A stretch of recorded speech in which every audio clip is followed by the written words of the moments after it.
Hello and welcome to the Grifter's Game Room. My name is Keith Cobb, also known as the Grifter. I'd like you, if you would, to picture a scene of a saloon in the Old West. What do you imagine? Well, you might see a dusty prospector sitting at the bar sipping whiskey, maybe a guy sitting at a player piano, some ladies up on the balcony, and a whole bunch of guys sitting around playing cards. If you asked the average person what game they were playing, they would probably tell you poker. And poker was played a little bit in the Old West, but was not nearly as popular as a game called Pharaoh.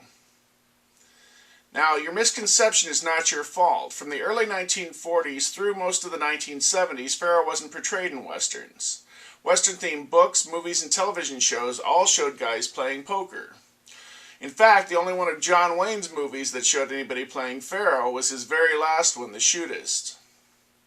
Writers, directors, as well as the audiences themselves were just not familiar with the game of Pharaoh, even though it was the king of the card games for nearly 200 years.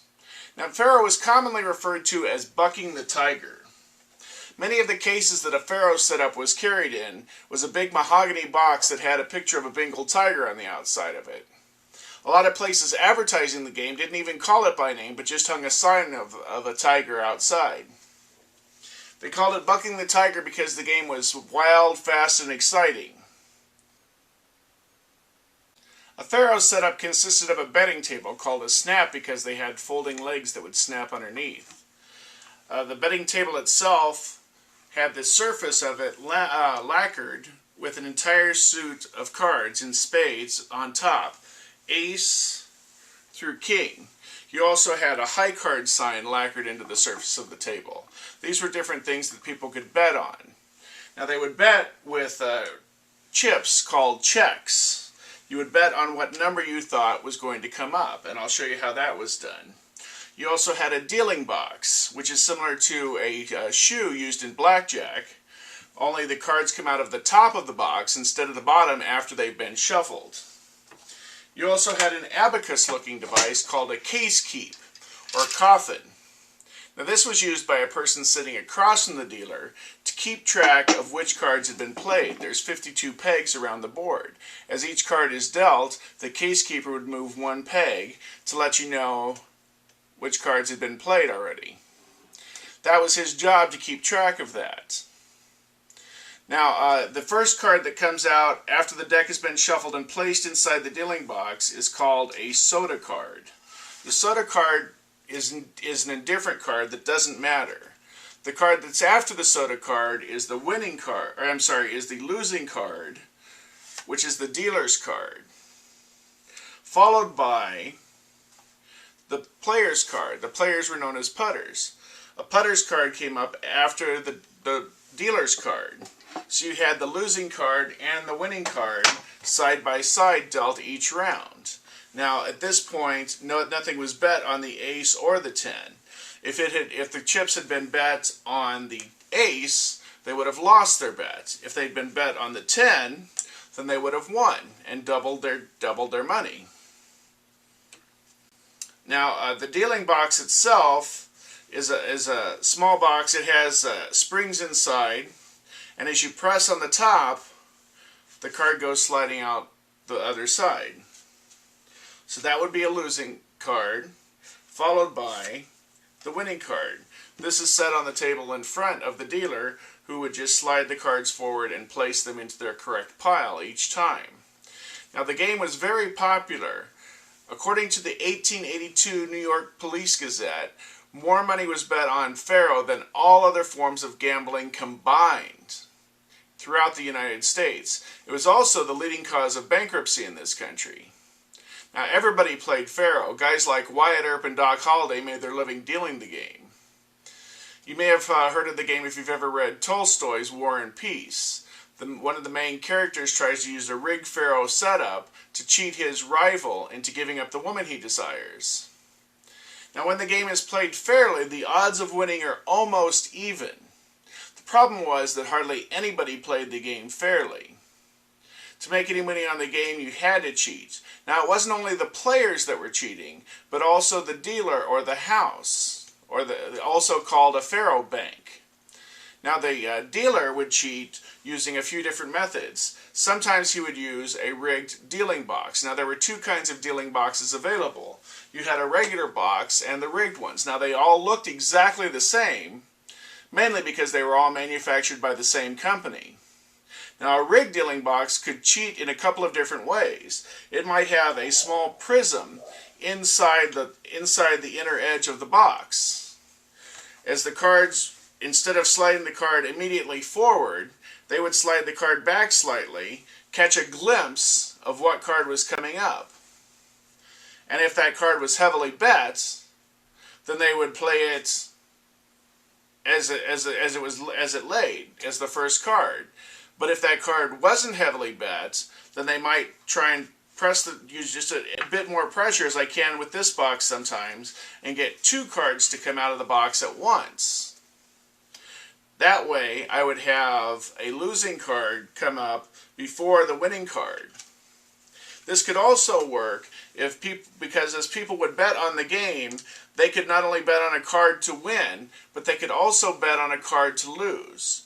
Now, originally, they would bet on a card to lose by placing a copper piece on top of their checks. Originally, they would use pennies, but later there was a piece called a copper that you would use to mark a bet reversal. So if you had put a bet out and put a copper piece on top, and it came up on the losing side before the winning side, then you would win because of the bet reversal. Now you could bet in a few different ways on the board. You could bet on a single card like that. You could bet to split the bet and bet on either one of those cards coming up on the losing side coming up on the winning side before the losing side. Or if you coppered the bet, you would bet that they were going to come up on the losing side before the winning side. You could corner a bet, where you would bet on 4 different cards. Or if you bet at the end of the table, you would bet on 3 different cards. Now, there were other ways that the dealers were cheating. Sometimes they would use the cards as they come out. If the same suit, the same value of card came up on both the losing side and the winning side during a round, let's say the losing card and the winning card were both jacks, then the dealer would collect half of the money bet on that card. This was the only legitimate way that the house had a 2% advantage in the game. Now, if they had stacked the deck and made more pairs come up, then that was a way of increasing the odds for the house. Other things they might do would be to shave down the cards so that when they shuffled them a certain way, that they would make more pairs come up. They also might have a small prism inside, as I said before, inside the dealing box. So those were just ways that they could cheat just using the dealing box. Now the players, known as putters, did their own fair share of cheating too. Sometimes they would use their stack of checks and place it on a number, but if they saw that it was coming up on the losing side before the winning side, they would pull it from their number to another number using a thin horsehair or piece of silk thread. They also might try and do that with a coppered bet. If they had a copper piece on top of a pile of checks, they saw it coming up on the winning side before the losing side, they would pull their copper piece off the bet, thus making it a winner. Now, the case keeper's job was to keep track of which cards were played. Now, but he was not paid by the house, was not paid by the dealer or the bank. Instead, he would get paid by the players. And the reason that the players would pay him for keeping track of the game was because when you got to the end of the game, when you got down to 4 cards inside the case, when you got down to 3 cards inside the case, the last card in regular play was called the hawk card. Any money that's left on the table after the hawk card is played is collected by the house and considered in hawk, which is a phrase that's still used today by pawn shops. So if the case keeper hadn't done his job right, there would only be 3 cards left in the case at the end of play. And if he had done his job correctly, you knew what those 3 cards were. You could bet on what order those 3 cards would come out, the order that they would come out of the case in. And you could usually do that bet at a 4-to-1 odds. This was a very exciting part of the game for the players, so it was important for the casekeeper to do his job. The problem was that he wasn't paid by the house, and he only got paid by the players if they won, usually as a customary tip. Sometimes it was more profitable for the casekeeper to take the blame if the cards had come up wrong, if the miscount had come up wrong. Let's say the dealer had dealt 2 cards instead of 1. The casekeeper would say, "Oh, I must have missed 1," and then you're not able to do the bet at the end of the turn. Now, this was a risky play for the dealer, but sometimes was more profitable to settle up with the dealer later than to hope that the people would tip him if they won the turn. Now, as I said before, the first card that comes out is the soda card. The last card that comes out, last card of regular play, is called the hawk card. Now, this is where the expression soda to hawk came from. It was from the beginning to the end. The phrase was later replaced by from soup to nuts. Now, the casekeeper, also known as the coffin driver, would be very careful to try and keep that score correctly. Now, if people thought that the casekeeper was cheating, they were allowed to keep track of their own score of the game on little scorecards called tabs. The only problem was that the game moved very quickly, and there wasn't really much profit in keeping tabs on the casekeeper unless you were trying to catch him and the dealer cheating.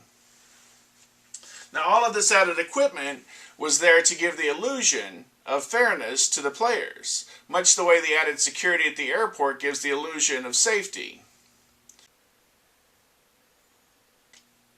The last 3 cards that came up, if they were all of the same value, let's say the last 3 cards left inside the dealing box were all 6s, then it would be considered a case and there would be no bet because the outcome of the turn would be the 3 6s. So that was considered a case and no bets were taken if you had a case. But if you had 2 of one suit and 1 of the other, you could still bet on what order those cards come up in. Now, they wouldn't be 4-to-1 because you had 2 of the same and 1 of a different one. But if you had 3 different cards in there, betting on those, you'd win 4-to-1 odds. A very exciting part of the game for the players, and people would look forward to the end of a round, which was where an entire deck was shuffled and played through.